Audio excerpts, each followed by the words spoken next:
Hello everyone, I am Ganesh. Welcome back to Balamic Tutorials. So ఈ రోజు మనం discuss చేసుకునే కాన్సెప్ట్ ఏంటంటే viscosity. Okay, so what is viscosity? See once when the liquid is in motion, liquid అనేది motion లో ఉన్నప్పుడు the internal resistance offered, internal resistance అనేది produce అవటం అనేది జరుగుతుంది. సో ఇప్పుడు one layer of liquid to the adjacent layer of liquid, one layer of liquid to another adjacent layer. For example, ఒకసారి చూడండి. సో ఇలాగా లైన్స్ గా ఫ్లూయిడ్ ఫ్లో అనేది జరుగుతుంది. ఓకే, సో ఇక్కడ ఏమన్నాడు, when the liquid is in motion, motion లో ఉండేటప్పుడు the internal resistance offered by one layer of liquid to the adjacent layer. అంటే adjacent అంటే ఏంటి, పక్క పక్కన ఉన్న లేయర్స్. ఈ పక్క పక్కనే ఉన్న లేయర్స్ సెంటర్ లో ఈ ఇంటర్నల్ రెసిస్టెన్స్ అనేది అపోజెస్ అనేది జరిగినట్లయితే దాన్నే మనం విస్కాసిటీగా పిలవటం అనేది జరుగుతుంది. ఓకే, దీన్ని మనం విస్కాసిటీగా పిలవటం అనేది జరుగుతుంది. ఓకే, సో ఇప్పుడు ఈ విస్కాసిటీలో ఇప్పుడు ఈ స్ట్రీమ్ లైన్స్, ఇవన్నీ కూడా స్ట్రీమ్ లైన్స్. ఈ స్ట్రీమ్ లైన్స్ అనేది ఏ విధంగా ఫార్మేషన్ అనేది జరుగుతుంది, ఒక స్ట్రీమ్ లైన్ లో నెంబర్ ఆఫ్ ఫ్లూయిడ్ పార్టికల్స్ అనేవి ఉంటాయి. Okay, number of fluid particles అనేవి ఉంటాయి. సో ఈ నెంబర్ ఆఫ్ ఫ్లూయిడ్ పార్టికల్స్ అనేది ఒకదానికొకటి అట్రాక్ట్ అవడానికి ట్రై చేస్తుంది. సో ఎప్పుడైతే అట్రాక్టెడ్ అంటే ఇంటర్నల్ ఫోర్సెస్ అనేది ఎప్పుడైతే జరుగుతుందో and then it form to one stream line, ఒక స్ట్రీమ్ లైన్ గా ఫార్మ్ అవటం అనేది జరుగుతుంది. అంటే ఒక స్ట్రీమ్ లైన్ గా ఫార్మ్ అవ్వాలంటే ఈ సెంటర్ లో టూ కేటగిరీస్ ఆఫ్ ఫోర్సెస్ అనేది అట్రాక్ట్ అవటం అనేది జరుగుతుంది. అంటే ఫ్లూయిడ్ పార్టికల్ కి సెంటర్ లో టూ ఫోర్సెస్ అనేది ఇక్కడ మనం తీసుకోవటం అనేది జరుగుతుంది. ఏంటి ఆ టూ ఫోర్సెస్ అనేది? First one cohesion forces and adhesion forces. Okay, ఈ కోహిజన్ ఫోర్సెస్ అనేది ఏంటి? So right, first one cohesion forces and adhesion forces. ఏంటి ఇక్కడ కోహిజన్ ఫోర్సెస్ అనేది? Between the attraction between same particles, same interatomic particles. అంటే ఇక్కడ నేను ఏ అనే పార్టికల్ అనేది తీసుకున్నాను, ఇక్కడ కూడా సేమ్ ఏ అనే పార్టికల్ నేను తీసుకోవడం అనేది చేశాను. బిట్వీన్ ఈ రెండింటికి సెంటర్ లో అట్రాక్షన్ ఫోర్సెస్ అనేది జరిగినట్లయితే సో దాన్ని మనం కోహిజన్ ఫోర్సెస్ గా తీసుకోవడం అనేది జరుగుతుంది. సెకండ్ కేసు ఏంటి? Adhesion forces. ఏంటి అడిషన్ ఫోర్సెస్ అనేది? ఇక్కడ కూడా అట్రాక్షన్ బిట్వీన్ టూ పార్టికల్స్ మధ్య అట్రాక్షన్ అనేది ఉంటుంది, but these two particles are different particles. So for example ఇక్కడ నేను తీసుకునేది ఏ అనే పార్టికల్ తీసుకున్నాను, ఇక్కడ బి అనే పార్టికల్ అనేది తీసుకున్నాను. ఇక్కడ ఏ బి అనేది రెండు కూడా డిఫరెంట్ పార్టికల్స్. ఈ డిఫరెంట్ పార్టికల్ సెంటర్ లో అట్రాక్షన్ ఫోర్సెస్ అనేది జరిగినట్లయితే దాన్ని అడిషన్ ఫోర్సెస్ గా తీసుకోవడం అనేది జరుగుతుంది. సో ఫర్ ఎగ్జాంపుల్ చూడండి, ఇక్కడ వాటర్ అనేది తీసుకుంది. First case H2O water, second case Hg mercury. So ఇక్కడ మనం తీసుకున్న వాటర్ లో కోయిజన్ అండ్ అడిషన్ టూ ఫోర్సెస్ అనేవి ఉంటాయి. కానీ ఇక్కడ Hg లో ఓన్లీ Hg అనేది ఏంటి, సేమ్ ఇంటరాటమిక్ మాలిక్యూల్స్ మాత్రమే ఉంటాయి దాంట్లో. అంటే కోయిజన్ ఫోర్సెస్ మాత్రమే అట్రాక్ట్ అవటం అనేది జరుగుతుంది. సో రైట్, ఇక్కడ నేను తీసుకున్నది same molecules A and A molecules, ఈ రెండింటి సెంటర్ లో అట్రాక్షన్ ఫోర్సెస్ అనేది ఉండటం అనేది జరుగుతుంది మెర్క్యూరీలో. అది ఎగ్జాంపుల్స్. సో ఇప్పుడు ఈ రెండింటికి సెంటర్ లో ఇంట్రాక్షన్ ఫోర్సెస్ అనేది జరుగుతుందంటే ఏంటి, ఇవి రెండు ఒకదానికొకటి దగ్గర క్లోజ్ అయిపోతాయి. ఓకే, సో ఒకదాని దగ్గర ఒకటి క్లోజ్ అయిపోయి అంటుకోవటం అనేది జరుగుతుంది. సో ఎప్పుడైతే ఇంట్రాక్ట్ అనేది స్టిక్కీగా అంటుకోవటం అనేది జరుగుతుందో హెవీ డెన్స్ అనేది ప్రొడ్యూస్ అవటం అనేది జరుగుతుంది. ఎప్పుడైతే హెవీ డెన్స్ అనేది ప్రొడ్యూస్ అవటం అనేది జరుగుతుందో సో విస్కాసిటీ అనేది ఎక్కువగా ఉంటుంది. విస్కాసిటీ అనేది ఎక్కువగా ఉండటం అనేది జరుగుతుంది. టూ ప్యారలల్ ఈక్వల్ ప్లేట్స్ అనేవి తీసుకోండి. ఇక్కడ ఏంటి, ఫస్ట్ ఫిక్స్డ్ ప్లేట్ అనేది తీసుకోండి, సెకండ్ వన్ మూవబుల్ ప్లేట్ అనేది తీసుకోండి. సో ఇక్కడ ఈ టూ ప్లేట్స్ సెంటర్ లో మనం ఒక టెక్నికల్ వర్డ్ అనేది యూజ్ చేసుకోవాలి. ఏంటది? బిట్వీన్ టూ ప్లేట్స్ సెంటర్ లో ఫ్లూయిడ్ ఫ్లో అనేది జరిగినట్లయితే దాన్ని మనం యాజ్ టెక్నికల్లీ కాటి ఫ్లోగా పిలవటం అనేది జరుగుతుంది. సో ఎవరు పిలుస్తాం ఇక్కడ COUETTE కాటి ఫ్లోగా పిలవటం అనేది జరుగుతుంది. రైట్. సో ఇక్కడ మీరు తీసుకున్న ఒక టాంజెన్షియల్ ఫ్లోస్ అనేది బయట నుండి ఈ విధంగా మీరు అప్లై చేసినట్లయితే సో ఇక్కడ ఈ 2 ప్లేట్స్ సెంటర్ లో ఈ విధంగా స్ట్రీమ్ లైన్స్ అనేది ఫార్మింగ్ అనేది జరుగుతుంది. ఓకే. సో ఇక్కడ మీరు బాగా అబ్జర్వ్ చేసినట్లయితే ఇది ఫిక్స్డ్ ప్లేట్. ఓకే. సో ఇది ఏంటిది ఫిక్స్డ్ ప్లేట్, ఇది మూవబుల్ ప్లేట్. ఈ ప్లేట్ లో ఇక్కడ ఈ బాటమ్ ఫేస్ లో ఉన్న water molecules are stream line అనేది దీనికి స్టిక్కీగా అంటుకొని ఉంటుంది కాబట్టి సో ఇక్కడ నో స్లిప్ కండిషన్. సో ఇక్కడ కూడా టాప్ పొజిషన్ లో ఉన్న ఫ్లూయిడ్ లేయర్ అనేది ఈ మూవబుల్ ప్లేట్ కి అటాచ్డ్ అయి ఉంటుంది కాబట్టి సో ఇక్కడ కూడా రిలేటివ్ మోషన్ అనేది ఉండదు. రిలేటివ్ మోషన్ అంటే రెండు వెలాసిటీ అనేది డిఫరెంట్ గా ఉండాలి. ఓకే. సో ఇక్కడ కూడా మనం నో స్లిప్ కండిషన్ గా తీసుకోవటం అనేది జరుగుతుంది. క్లియర్. సో ఇక్కడ ఇనిషియల్లీ ఈ ఫస్ట్ సెక్షన్ లో ఫ్లూయిడ్ పార్టికల్స్ అనేవి తీసుకుంది. ఫ్లూయిడ్ పార్టికల్స్ నుండి ఫ్లో ఆఫ్ స్ట్రీమ్ అనేది జరుగుతుంది కాబట్టి సో ఈ విధంగా ఫ్లూయిడ్ పార్టికల్స్ అనేవి తీసుకుంది. ఈ ఫ్లూయిడ్ పార్టికల్స్ అనేవి ఏవైతే తీసుకున్నారో దీన్ని మీరు సెపరేట్ చేయండి ఈ విధంగా. So first, second, third, fourth, 5 fluid particles అనేది మీరు అప్లై చేశారు.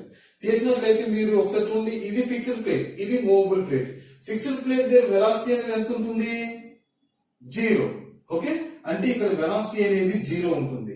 ఇక్కడ వెలాసిటీ అనేది ఎంత ఉంటుంది? ప్లేట్ అనేది మూవింగ్ లో ఉంటుంది. అంటే సో ఇక్కడ v వెలాసిటీ తో మూవింగ్ అనేది జరుగుతుంది. v metre per second velocity తో మూవింగ్ అనేది జరుగుతుంది. అంటే ఇక్కడ ఈ మనం తీసుకున్న ప్లేట్ అనేది v వెలాసిటీతో మూవింగ్ అనేది జరుగుతుంది. ఓకే. ఇక్కడ ఈ సెంటర్ లో ఫ్లో అవుతున్న ఫ్లో ని మనం కాటి ఫ్లో గా మనం పిలిచాం కాబట్టి టెక్నికల్లీగా ఈ కాటి ఫ్లో లో 2 కేటగిరీస్ ఆల్రెడీ మనం లాస్ట్ వీడియోలో మనం డిస్కస్ చేసాం కాటి ఫ్లోస్ లో. ఓకే. సో ఇక్కడ నేను డైరెక్ట్ గా తీసేసుకోవడం అనేది చేస్తున్నాను. ఇక్కడ ఒకటి పారాబోలా కండిషన్, సెకండ్ కేస్ అనేది కూడా తీసుకుంది. First, second, third, fourth, 5 stream points. Okay. So ఇక్కడ కూడా u ఈక్వల్స్ టు 0, ఇక్కడ v అనేది ఉంటుంది, ఇక్కడ v అనేది ఉంటుంది. ఇక్కడ నేను తీసుకునేది and again 1 laminar 1 straight line అనేది తీసుకున్నట్లయితే ఎప్పుడు తీసుకుంటాం? మనం ఒక కండిషన్ ని పెట్టుకోవాలి, ఒక కండిషన్ అనేది మనం తీసుకోవాలి. That means let it be condition is so u equals to u of y గా మనం తీసుకున్నట్లయితే సో ఇక్కడ u అనేది ఏంటి? The flow of velocity in x direction. y అనేది ఏంటి ఇక్కడ? సో ఫ్రమ్ బాటమ్ ప్లేట్ నుండి టాప్ ప్లేట్ వరకు ఉన్న డిస్టెన్స్ ని మనం y గా తీసుకోవడం అనేది జరుగుతుంది. సో ఎందుకు తీసుకున్నాం అనేది ఒకసారి చూద్దాం. చూడండి, ఇక్కడ ఇది ఒక స్ట్రీమ్ లైన్, ఇది ఒక stream line, another stream line, stream lines, stream lines, stream lines, stream lines, ఈ విధంగా మనం తీసుకోవడం అనేది చేసాం. సో ఇక్కడ u వెలాసిటీ అనేది ఇన్ y డైరెక్షన్ లో, u వెలాసిటీ అనేది ఇన్ y డైరెక్షన్ లో ఫ్రమ్ ద బాటమ్ ఫేస్ నుండి మనం చూసినట్లయితే y డైరెక్షన్ మూవ్ అయ్యే కొద్ది వెలాసిటీ అనేది గ్రాడ్యువల్ గా ఇలా పెరుగుతూ వస్తూ ఉంటుంది. అంటే వెలాసిటీ అనేది ఇంక్రీజ్ అవుతుంది. చూడండి, ఇక్కడ 0 వెలాసిటీ, ఇక్కడ u వెలాసిటీ అనేది ఉంది, ఇక్కడ u+1 వెలాసిటీ అనేది ఉంది, ఇక్కడ u+2 వెలాసిటీ అనేది ఉంది, ఇక్కడ v వెలాసిటీ అనేది ఉంది. అంటే ఏంటి? ఫ్రమ్ బాటమ్ ఫేస్ నుండి మనం చూసినట్లయితే దీని యొక్క వెలాసిటీ అనేది గ్రాడ్యువల్ గా ఇంక్రీజ్ అవ్వటం అనేది జరిగింది. Okay, right. సో ఈ కండిషన్ లో నేను డైరెక్ట్ గా ఒక స్ట్రైట్ లైన్ అనేది తీసుకున్నట్లయితే, ఓకే, స్ట్రైట్ లైన్ అనేది ఈ కండిషన్ లోనే స్ట్రైట్ లైన్ అనేది తీసుకున్నట్లయితే కంపల్సరీగా ప్రెజర్ గ్రేడియంట్ అనేది 0 అయి ఉండాలి. ప్రెజర్ గ్రేడియంట్ అనేది సో ∂P/∂x అనేది must be zero. It's very very important. So అలా 0 అయినట్లయితే అటువంటి ఈ కాటి ఫ్లో ఏదైతే జరుగుతుందో స్ట్రైట్ లైన్ అవుతుంది కాబట్టి సో ఈ విధంగా ∂P/∂x అయినట్లయితే then it's called simple Kati flow. దీన్ని మనం సింపుల్ కాటి ఫ్లో గా పిలవటం అనేది జరుగుతుంది. Clear everyone? Okay, right. So ఇప్పుడు ఈ డిఫరెన్స్ ఏంటి ఇది రెండు కూడా ఇక్కడ టూ కేటగిరీస్ ఆఫ్ ఫ్లోస్ అనేది తీసుకున్నాం. ఏంటి డిఫరెన్స్ ఏంటి రెండింటికి అంటే సో ఇక్కడ ఫస్ట్ కేస్ రెండిట్లో కూడా వెలాసిటీ అనేది from bottom face to top layer వరకు కూడా వెలాసిటీ అనేది ఇంక్రీజ్ అవడం అనేది జరుగుతుంది ఫస్ట్ కండిషన్. సెకండ్ కండిషన్ ఇది పారాబోలా, ఇది పారాబోలా కండిషన్. ఓకే, పారాబోలా ఉంటుంది ఇది. సో జస్ట్ లైన్స్ వన్ ఒక స్ట్రైట్ లైన్ గా ఉండడం అనేది జరుగుతుంది. సో ఇది పారాబోల్ గా ఉంటుంది కాబట్టి దీన్ని మనం కార్టీ ఫ్లో గా పిలవటం అనేది జరుగుతుంది. సో ఇది స్ట్రైట్ లైన్ గా మనం తీసుకున్నాం కాబట్టి దీన్ని మనం సింపుల్ కార్టీ ఫ్లో గా పిలవటం అనేది జరుగుతుంది. దట్ ఈస్ ద డిఫరెన్స్ రెండింటికి కూడా. జనరల్ గా విస్కాసిటీ అంటే ఏమన్నాం ఇక్కడ? విస్కాసిటీ అంటే internal resistance forces are offered by two adjacent layers అని అన్నాం. టూ అడ్జసెంట్ లేయర్స్ అంటే ఏంటి? పక్క పక్కనే ఉన్న లేయర్స్ సెంటర్ లో. సో ఇప్పుడు దీనిలో వచ్చే క్వశ్చన్ ఏంటంటే why internal resistance is coming in the Carty flows. Carty flows లో ఇంటర్నల్ రెసిస్టెన్స్ అనేది ఎందుకు ప్రొడ్యూస్ అవుతుంది అది క్వశ్చన్. ఎందుకు ప్రొడ్యూస్ అవుతుంది అంటే ఇక్కడ చూడండి, ఇక్కడ టూ స్ట్రీమ్ లైన్స్ అనేవి తీసుకున్నారు. ఇవి two stream lines, very near two stream lines 2 and 3. చూడండి ఇక్కడ సెకండ్ వెలాసిటీ అనేది తక్కువగా ఉంటుంది, థర్డ్ వెలాసిటీ అనేది దీంతో కంపారిజన్ చేసుకుంటే ఎక్కువ వెలాసిటీ ఫ్లో అనేది జరుగుతుంది. అంటే ఇక్కడ రిలేటివ్ వెలాసిటీ అనేది ఉంది. ఏముంది ఇక్కడ? రిలేటివ్ వెలాసిటీ అనేది ఉంది. సో ఈ రిలేటివ్ వెలాసిటీలో థర్డ్ లేయర్ అనేది ఎక్కువ వెలాసిటీ మూవింగ్ అనేది జరుగుతుంది, సెకండ్ లేయర్ అనేది తక్కువ వెలాసిటీ మూవింగ్ అనేది జరుగుతుంది. ఫస్ట్ వన్ ఏంటది? ఫస్ట్ కేస్ రిలేటివ్ వెలాసిటీ అనేది ఉంది first case. Second one very important. So ఇక్కడ కోయిజన్ ప్రాపర్టీస్, కోయిజన్ ఫోర్సెస్ అనేది అట్రాక్ట్ అవుతుంది అంటే ఏంటి? కంపల్సరీగా టూ ఫ్లూయిడ్ పార్టికల్స్ అనేది అంటుకోవటం అనేది జరుగుతుంది, అటాచ్ అవటం అనేది జరుగుతుంది. దెన్ ఇట్స్ కమ్స్ డెన్స్ అనేది ఇంక్రీజ్ అవటం అనేది జరుగుతుంది. క్లియర్? సో డెన్స్ అనేది ఎప్పుడైతే ఎక్కువగా ఉంటుందో సో విస్కాసిటీ అనేది తగ్గిపోతుంది. తగ్గిపోతుంది కదా? రైట్, విస్కాసిటీ అనేది తగ్గిపోతుంది. సో విస్కాసిటీ అనేది ఎప్పుడైతే తగ్గిపోతుందో సో ఇంటర్నల్ గా రెసిస్టెన్స్ ఫోర్సెస్ అనేది ఉంటేనే ఎక్కువగా ఉండటం అనేది జరుగుతుంది. Okay, so second one so ఇక్కడ బిట్వీన్ 2 పాయింట్స్ కాబట్టి సెకండ్ కేసు ఏంటన్నాం ఇక్కడ కోహెసివ్. ఈ two relative velocity and cohesive, ఈ టూ ప్రాపర్టీస్, ఈ టూ ఫోర్సెస్ అనేది ఉండటం వలన ఇంటర్నల్ గా రెసిస్టెన్స్ ఫోర్స్ అనేది ప్రొడ్యూస్ అవటం అనేది జరుగుతుంది. That is the reason. So ఇక్కడ ఈ అనాలిసిస్ లో ఫస్ట్ ఇనిషియల్ గా తీసుకున్న బిట్వీన్ టూ ప్లేట్స్ లో ఫస్ట్ ఫ్లూయిడ్ పార్టికల్స్ అనేవి ఉన్నాయి కాబట్టి అవే ఫ్లూయిడ్ పార్టికల్స్ అనేవి తీసుకున్నాను. ఓకే, సో ఇక్కడ యూ వెలాసిటీ అనేది ఉంటుంది. సో దీన్ని మనం ఒక పారాబోలా షేప్ లో తీసుకురావడం అనేది చేసాం.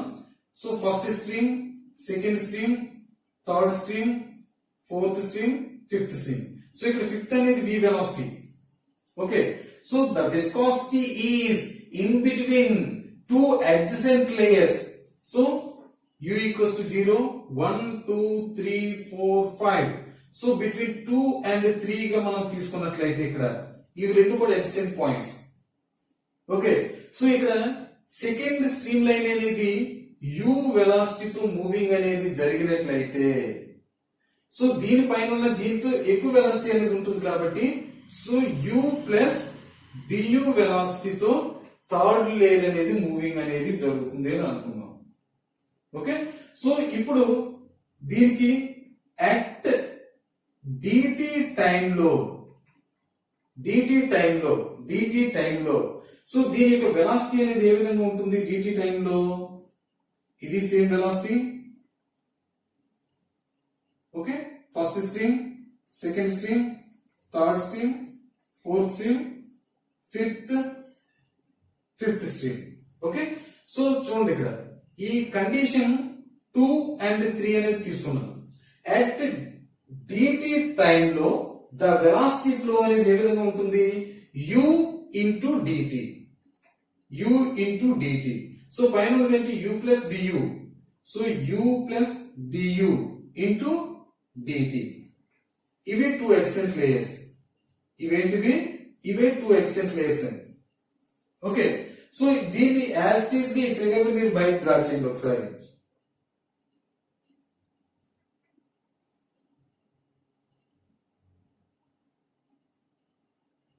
Okay, 2 and 3. సో పైన ఉన్న 3 అనేది u plus du dt, u plus du into dt, కింద ఉన్నది ఏంటి? u dt ఫ్లో అనేది జరుగుతుంది. సో ఇప్పుడు చూడండి, యాక్చువల్ గా ఇక్కడ నుండి ఇక్కడికి ఇది y డైరెక్షన్ కాబట్టి, so this is the height is y.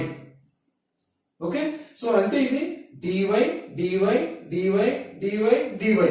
So that means 2 to 3 the distance is dy. Clear? So dy. So ఇప్పుడు దీని యొక్క కేసెస్ ఒకసారి చూడండి. దీనికి ప్యారలల్ గా లైన్ అనేది మనం డ్రా చేసుకుంటే, ఇప్పుడు దీని యొక్క లెంత్ అనేది ఎంత ఉంటుంది అన్నది క్వశ్చన్ మార్క్. ఓకేనా? సో ఇది మనం ఫైండ్ అవుట్ చేయాలంటే ఏంటి? ఓవరాల్ గా u plus du into dt లోంచి u dt అనేది మీరు తీసేసినట్లయితే, అంటే చూడండి, u dt plus du dt minus u dt తీసినట్లయితే ఏమవుతుంది? u dt పోతుంది, మిగిలింది du dt అనేది ఉంటుంది. So the question mark is du into dt. Okay, du into dt. Clear? Clear. So and ఇది dy కాబట్టి ఇక్కడ ఉన్నది కూడా dy. సో ఈ ఫిగర్ ని మీరు సెపరేట్ చేసేయండి, ఈ ఫిగర్ ని మీరు సెపరేట్ చేయండి. Okay, so dy du dt. So దీన్ని d theta, very small angle కాబట్టి d theta. సో ఇప్పుడు ఎంతవరకు వచ్చింది? సో ఇప్పుడు మీకు ఇంకో కాన్సెప్ట్ చెప్తా చూడండి. మనం ఏదైనా ఒక లైన్ అనేది తీసుకున్నట్లయితే, ఏదైనా ఒక కర్వ్ లైన్ కానీ స్ట్రైట్ లైన్ కానీ ఏదైనా ఒక లైన్ అనేది ఇలా తీసుకున్నట్లయితే, so it's very near 2 points ఏదైతే తీసుకుంటామో, అంటే ఇది ఒక పాయింట్ ఇది ఒక పాయింట్ అనేది తీసుకోండి. ఈ 2 పాయింట్ సెంటర్ లో ఉన్న లైన్ అనేది మనకి స్ట్రైట్ లైన్ గా కనబడుతుంది. ఫర్ ఎగ్జాంపుల్, మీరు ఒక ఫోటో తీసుకుంటే సెల్ ఫోన్ లో, సో దాన్ని మీరు ఎలా జూమ్ చేసి చూసినట్లయితే, సో డాటెడ్ గా మనకు కనబడుతుంది. అంటే the line is the composition of number of dots, the combination of number of dots. ఆ నెంబర్ ఆఫ్ డాట్స్ లో వెరీ నియర్ 2 డాట్స్ అనేవి తీసుకున్నట్లయితే, ఆ సెంటర్ లో ఉన్న లైన్ అనేది మనకి ఎలా కనబడుతుంది? స్ట్రైట్ లైన్ గా మనకు కనిపించడం అనేది జరుగుతుంది. సో ఏంటి? 2 near points, that means adjacent points. Same process ఎక్కడ కూడా మనం తీసుకున్నది ఏంటి? 2 అడ్జసెంట్ పాయింట్స్ కాబట్టి, ఇక్కడ నేను తీసుకునే ఈ యాంగిల్ ఏదైతే ఉంటుందో దీన్ని మనం, ఇది du dt, ఇది dy. ఈ యాంగిల్ ని స్ట్రైట్ లైన్ కాబట్టి between 2 centre points, 2 near points కాబట్టి ఏదైతే స్ట్రైట్ లైన్ అనేది వస్తుందో అదే స్ట్రైట్ లైన్ అనేది ఇక్కడ నేను తీసుకోవడం అనేది చేశాను. So and again, so this is the d theta. So దీన్ని ఇప్పుడు అనలైజ్ చేయండి ఒకసారి. సో ఏంటి, ఏ విధంగా అనలైజ్ చేస్తారు? tan d theta equals to, so du dt by dy. Clear all of you? Clear. So du dt by dy. So ఇక్కడ మనం తీసుకునే d theta అనేది వెరీ స్మాల్ కాబట్టి, సో ఇక్కడ instead of tan d theta బదులుగా so d theta గా నేను తీసుకోవటం అనేది జరుగుతుంది. ఓకే, సో ఇప్పుడు du dt ఈ dt అనేది దీని కింద పట్టుకొస్తే ఏమవుతుంది? ఇక్కడ d theta by dt equals to du by dy. So this is the equation. d theta by dt equals to du by dy. So d theta by dt అంటే ఏంటి? shear strain rate or deformation rate. Okay, and du by dy అంటే ఏంటి? velocity gradient. That means in conclusion, the shear strain rate equals to velocity gradient in y direction. So A direction లో? y direction లో moving అనేది జరుగుతుంది కాబట్టి, velocity changes అనేది y direction move అనేది జరుగుతుంది కాబట్టి, So that means shear strain rate, shear strain rate or deformation rate equals to velocity gradient in y direction. So this is the final conclusion. Clear all of you? Okay now friends. So అందరికి అర్థమైంది అనుకుంటాను. Thank you.